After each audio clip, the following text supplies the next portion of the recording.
അപ്പൊ അമ്മ സ്വയം വന്നയാണോ? ഇല്ല, എന്റെ മോൻ കൊണ്ടാക്കിയാണ്. പിന്നെ ഒരു മോനാണോ? ഒരു മോനുള്ളൂ, വേറെ ആരുമില്ല. അനിയത്തുകാർക്കുണ്ട്, അതൊക്കെ കണ്ട് ഞാനും എൻ്റെ മോനും മരുമോളും കൂടി താമസിച്ചിരുന്നത്. അവളോ ഒന്നും ഭക്ഷണങ്ങളൊന്നും തരാണ്ടായില്ല. അങ്ങനെ പോകുന്നതാണ്. എനിക്ക് പ്രഷർ വന്ന് തന്നു പോയതാണ്. തന്നുപോയി വീട് വിറ്റ് 9,000 രൂപ 9 ലക്ഷത്തിന് വിറ്റ് മരുന്ന് കുടിച്ചു. അതിന് വീടില്ല.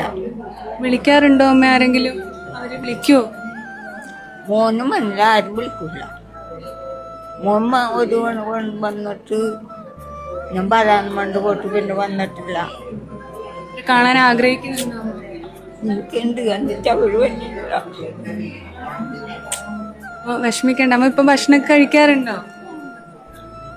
മേടുള്ള വരെ സന്തോഷം.